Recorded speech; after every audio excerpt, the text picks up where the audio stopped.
உழவர் திருநாள். விவசாயம் செழிக்க வேண்டும், பட்டி பெருக வேணும், பார்ப்பானை பொங்க வேணும், மேலி பெருக வேணும், மேதினியோர் வாழ வேணும், நாடு தழைக்க வேணும், நல்ல மழை பெய்ய வேணும், ஏர் தழைக்க வேணும், எல்லோரும் வாழ வேணும்.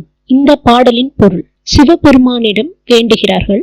மாடுகளை நாம் அடைத்து வைக்கும் பட்டியினுள் உள்ள மாடுகளின் எண்ணிக்கை அதிகரிக்க வேண்டும். மாடுகளின் எண்ணிக்கை அதிகரிக்கும் வண்ணம் செல்வம் பெருக வேண்டும். பசும்பாலும் அரிசியும் கிடைத்து பால் பொங்குவது போல் ஓங்கி செழித்து வாழ வேண்டும். கலப்பையினால் செய்யப்படும் தொழில் உழவு தொழில். கலப்பையினால் உழவு தொழிலில் செல்வம் பெருக வேண்டும். உலகத்தில் உள்ளவர்கள் அனைவரும் குறைவின்றி வாழ வேண்டும். நாட்டில் உள்ளவர்கள் அனைவரும் குறைவின்றி வாழ வேண்டும். காலம் தவறாது மழை பொழிய வேண்டும். இதனால் ஏற்பூட்டி செய்யும் உழவு தொழில் நன்கு சிறக்க வேண்டும், வளர்ச்சி அடைய வேண்டும்.